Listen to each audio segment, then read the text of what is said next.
Hey guys, this is Sunil Koul. Welcome to my channel again. As promised with you guys, I have come with Project Management for Beginners Part 2. So cheers guys! And I'm pretty sure that you have gone through the Project Management for Beginners Part 1 and have found all the required information that will shape you for or begin you where from you can begin for your project management career. That particular video covers all the fundamental things which a project manager needs, or which a project manager, if you are going for the project management certification, that will help you to pursue that particular course or particular certification. So I'm pretty sure that all the videos which I'm posting in my YouTube channel and the Facebook page are very useful and informative. And definitely these videos will help you to grow and shape your career in terms of project manager, or maybe cloud architect, or you want to start the career with the cloud itself. These videos will be very helpful. And I expect from you guys that you will be providing me the valuable feedback, and also request you to provide me the comments. And if there is anything where there is something needs to be improved, or something where you need some more information, I'm very happy and I'll be working on those aspects and will be definitely answering your queries. As promised, I have come today with a very valuable video for you guys, that is Project Management for Beginners Part 2. And I request you guys to go through the whole video and don't miss a single bit of it, because each portion of it will cover valuable information, and that will definitely help you to pursue for your project management career or project management certification. Please do subscribe, like, share, and comment, guys. So before starting, let me introduce myself. My name is Sunil Kumar Kaul. I have started the career in IT from 2006. I am PMP certified. I have done certifications like CCNP, MCSC, and ITL certified as well. I have been trained for Agile and Scrum. I have worked with bigger brands like IBM, AT&T, HCL, and Convergys. I have trained the working professionals across the globe through Coining Solutions. Please note on my address for Facebook and YouTube, where you will find my all videos which have been posted by me time to time. Those will be related to cloud computing and project management. So guys, let us discuss the agenda for today. First, we'll be discussing the project manager roles and responsibilities, then project management office, then project stakeholders, classifying the project stakeholders, project management knowledge areas, and finally the PMP book recommendation. All of these topics will be discussed in detail in the next coming slides. So going to the project manager roles and responsibilities. So once a project manager is hired for a company, he is supposed to do a particular role. So what is the main role that a project manager does when he's hired? So the main role is discussed here. He is supposed to do the resource planning, then the activity scheduling also, organizing and motivating a project team. The time management is to be controlled. Then he has to do the cost estimation and develop the budget as well. Ensure that the customer is satisfied throughout the project life cycle, and also analyze and manage the project risks. And monitoring is the vital part which a project manager has to do from right from the start to the beginning. And in between also he has to check for the quality and see that the quality is as per the criteria which has been set for the particular project. Going to next now. So different roles which you can find in an organization, that is functional manager, then the operation manager, then the project manager. So all these three managers all have the different roles to play in a particular organization. Like when we say functional manager, he has to, he's a head of the business unit. You can say he's in managing the business unit. The members report to the functional manager. He's managing his business unit. That is what a functional manager does. Operation manager is basically to run the business operation smoothly, efficiently on daily basis. And the project manager is responsible to meet the project target, like to achieve the goal for which the project is set, or to achieve the project objectives. Already in the previous video, that is project management part 1, where I have discussed what is the difference between project and the operation. So that will give you a clear idea what an operation manager does, what an project manager does, what a functional manager does. All have the different roles to play in a particular organization. As per the PMP guidelines, there are 4 structures of organization: the functional organization, the matrix organization, the productized organization, and composite organization. If you see the diagram below, you will see how the authority of the project manager goes on increasing. So here it's a functional. Then if you go to projectized, what is happening? That in project, if you see in functional, the project manager has the minimum authority or the no authority at all. And when we move to projectized, you will see that project manager has the full authority. We'll be discussing all these 4 structures of organization in detail in the coming slides. So let's move to another slide now. Coming to the functional organization first. In functional organization, if you see in the diagram also, the functional manager has the full authority. Here, project manager is also reporting to the functional manager, and the project manager has no authority at all. The whole project team reports to the functional manager, and the project manager is just working as an expediter, just coordinating the things and managing the project activities there. So the project manager is spending a lot of time doing the administrative tasks here. Then coming to the second type of organization, that is matrix organization. Then matrix organization, you will find 3 types: weak matrix organization, balanced matrix organization, and the strong matrix organization. So let us discuss one by one all these types. So I'm going to the next slide now. So if you see the weak matrix organization, it is almost similar to that what we discussed in the functional organization, but little bit PM has a little bit more authority over here. So PM has certain authority and is working as a coordinator here. But when we say expeditor, it is in the functional organization itself. Very important from the PMP perspective when you're going for certification. This question may be asked there. Then we have got FM has higher authority here. Again, FM has the higher authority, and all the decisions are going to be approved by the FM. That is functional manager, not PM. Okay. Then coming to the balanced one, balanced matrix organization. If you see in balanced matrix organization is a balance between the two. That is PM and FM share the same level of authority. So the resources report to both of them.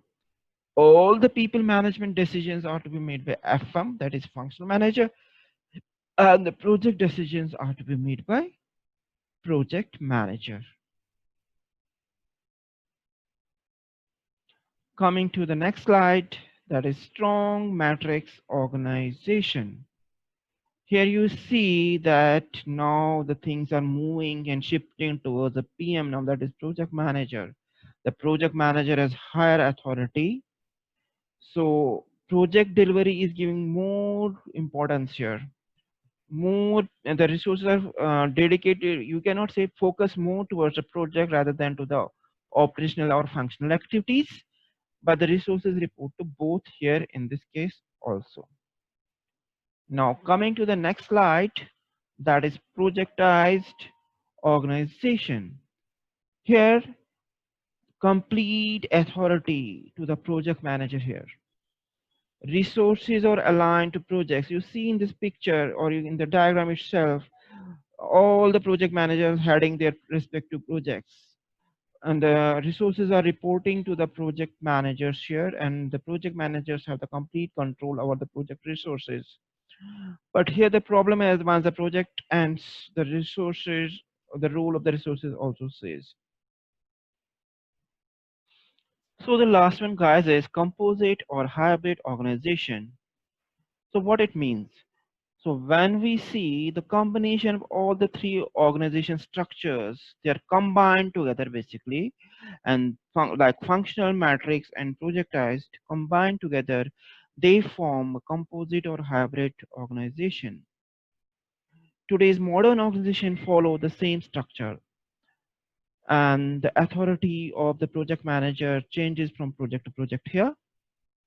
And within the same organization, you will find all the structures combined together here. Now let's discuss the another topic, that is project management office, PMO. This term you will always find in your bigger organizations or maybe in the smaller organizations as well, and you should be very familiar what project management office means. So it is a group basically, or a department which defines a certain standards or maintains the standards for a project management. So like rules, processes, policies, all are maintained here, and this particular department or a group defines these policies or standards. The PMO also facilitates like the sharing of resources, project resources, methodologies, tools and techniques. It also does the coordination of resources and projects, always ensures there is a efficiency and effectiveness in the projects, and it also does project coaching and training. Coming to the next slide. So when we say PMO, project management office, you will see there are three different roles, or there are three different types in a project management offices as well. One is supportive, then controlling PMO, then directive PMO. So let us discuss each role one by one. In supportive PMO, you will see that they don't have so much control over projects. They have a very low level of control over projects. They cannot enforce anything on a project, but they are just responsible to share the templates, best practices, training, access to some informations or lessons learned from other projects to the project resources. Maybe they are working on different projects. They are just supporting them and sharing these resources with them. That is the role which supportive PM performs. Now coming to the second role, that is controlling PMO. So controlling PMO has a moderate control over the projects. They provide the support, guidance in managing the projects. They also are responsible for training in project management and PM software if they are using.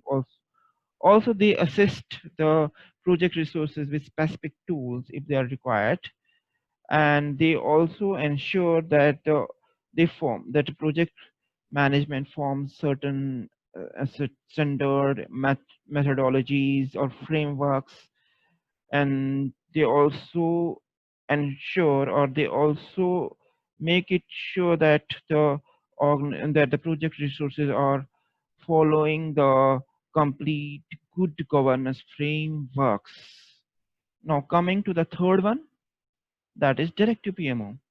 In directive PMO, again the projects are directly managed by the PMO itself. So the project managers are coming directly from the project manager office. So the resources the project managers are assigned by the PMO organization or for a group, you can say, and they have a high level of full control over the projects, and the PMO is itself responsible for the results of all the projects if they are managing using their own project managers.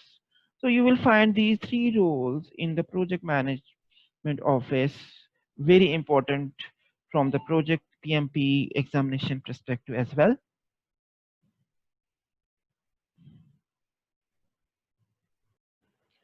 So guys, now coming to this topic, project stakeholders, very important topic here, which we need to discuss. And project manager has to manage the project stakeholders very carefully.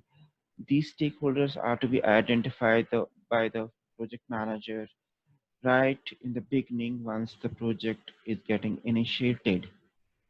So the project stakeholders are maybe the individuals, they can be the organizations who are actually involved in our project. So their interests can be positively or negatively impacted, like our own company, the technical team, our management, the senior management, the clients. They can be positively impacted. They are our stakeholders, or our competitors. They will be negatively impacted. So they are also the stakeholders. So stakeholders can range from the loyal customers, investors. They can be the employees, or they can be our competitors as well. So if you see the diagram over here, you can see we have sponsor, we have customer, we have seller, we have organizational group, we have the function manager, other stakeholders. So separate, they all can be grouped and they can be called as a project stakeholders. So let's come to the next slide now. So stakeholders already I have discussed. They discussed that those are the people who are paying for it, for making profit out of it, who may be using it, who are against it, who can be positively and negatively impacted, and who will be promoting. So these all will be the stakeholders. So this slide talks about how the project stakeholders can be grouped. So project stakeholders can be grouped into two categories, or you can say that project stakeholders can be classified into two categories: internal stakeholders and external stakeholders. We'll be discussing these both of them one by one in the coming slides. But stakeholders need to be identified right in from the beginning. Once the project is initiated by the project manager, keep track of them, manage them, and also make a list of them. And after identifying the stakeholders, then we need to understand how those stakeholders will impact, how our project will be influenced by those stakeholders, what is the interest of those stakeholders in our project. Everything should be identified and understood by the project manager, and then accordingly the project manager has to manage the stakeholders right from the beginning to the end of the project. So all these needs to be monitored properly by the project manager itself. Now let's discuss the internal stakeholder. The internal stakeholders are within the organization. So it can be sponsor, he can be an internal customer or a client, project team, program manager, portfolio manager, or management, or any other group manager internal to the organization. So basically, if you can say, these stakeholders have a high interest in the project success. So if the project success, our team will success, our organization will be successful. So they are very much interested in the project success itself. Now coming to the external stakeholders. So external stakeholders are outside our organization. For example, it can be an external customer, an end user of the project who will be using our product or maybe our services, and then a supplier, then the government, the subcontractors, the local community, the local authority, or the media. So external stakeholder will include clients, comments, local authorities already discussed. So you have to manage, or the project manager has to manage them very carefully. So stakeholders, as I told you already in the beginning, that stakeholders need to be managed carefully by the project manager. We need to identify them in the right from the beginning, and then we have to manage them carefully and see how they will influence our project and what are their interests in our project. So all these needs to be taken care of by the project manager and keep track of it. So let's see that in if we say how we are going to classify our project stakeholders, we can see this particular diagram over here. So if you see a person, if he has a less interest and less influence or power, then we need to simply monitor them. If they have more interest and less power, then we have to keep them informed. And then if they have, say, less interest but more power, then we have to keep them satisfied. And very important one, if they have more interest in our project and they have more power, then we have to keep them engaged and consulting time to time with them and seeing and checking their feedback and all. So this is the part, and these are the stakeholders who need to be managed very carefully by the project manager. Now, as I was discussing, project needs to be managed by the project manager from beginning to end. But again, in project, once he's managing, there come different stages in managing the project. One is the initiating a project, then planning a project, then executing a project, then closing a project. So these are the 5 different stages through which a project manager has to go so that the project is delivered from beginning to end to the client itself. So we can see defining is initiating a project, planning is planning a project, and doing executing a project, and reviewing is closing a project. If you see the different deliverables are there, so we are making charter basically in once we are initiating a project.